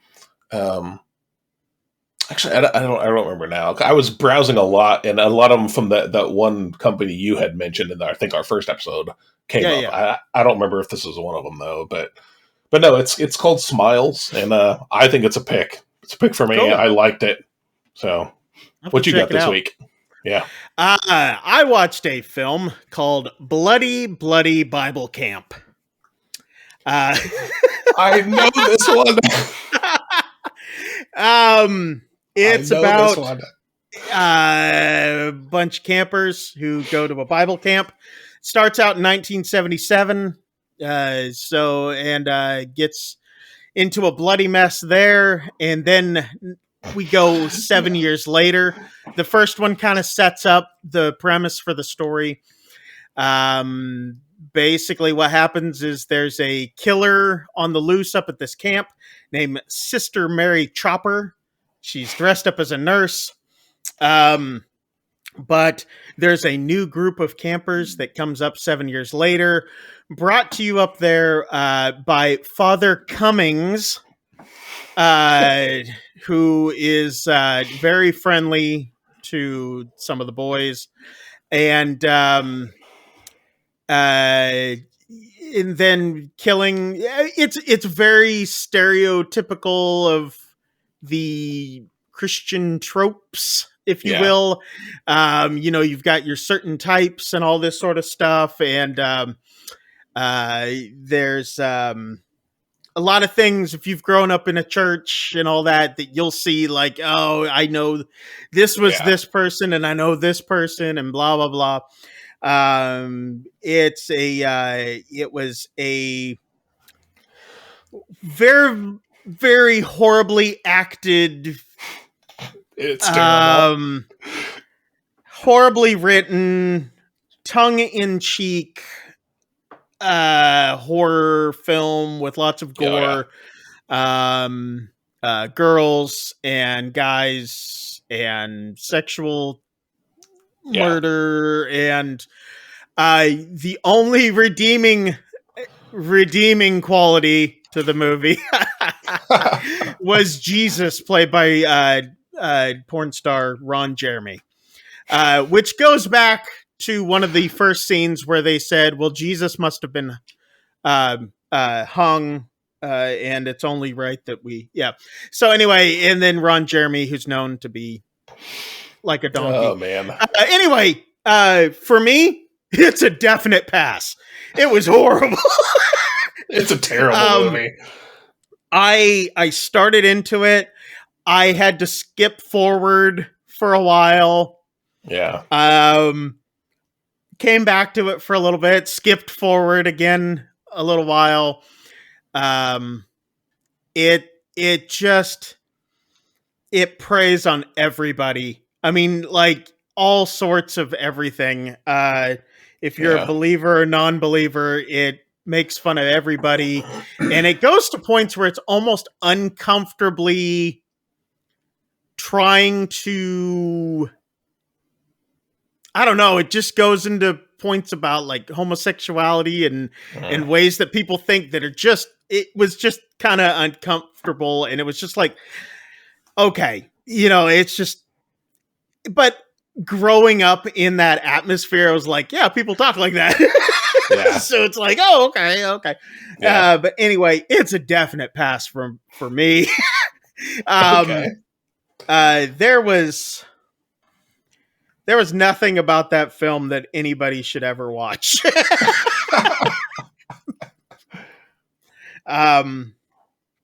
Yeah. Still better than Barbarian. I wouldn't go that far. No.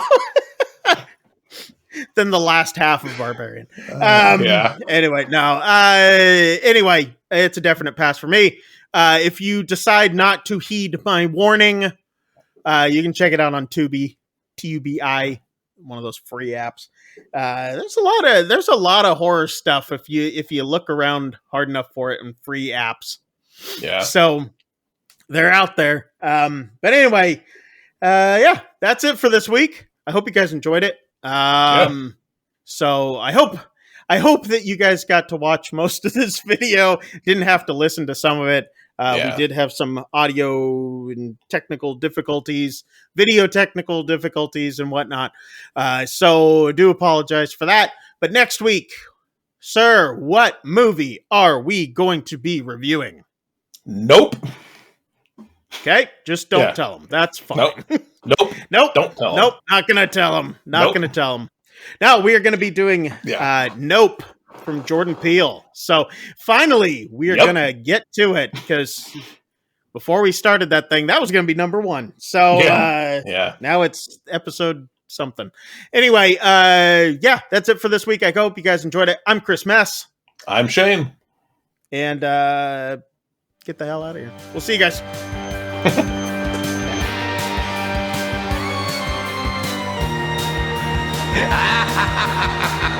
ha ha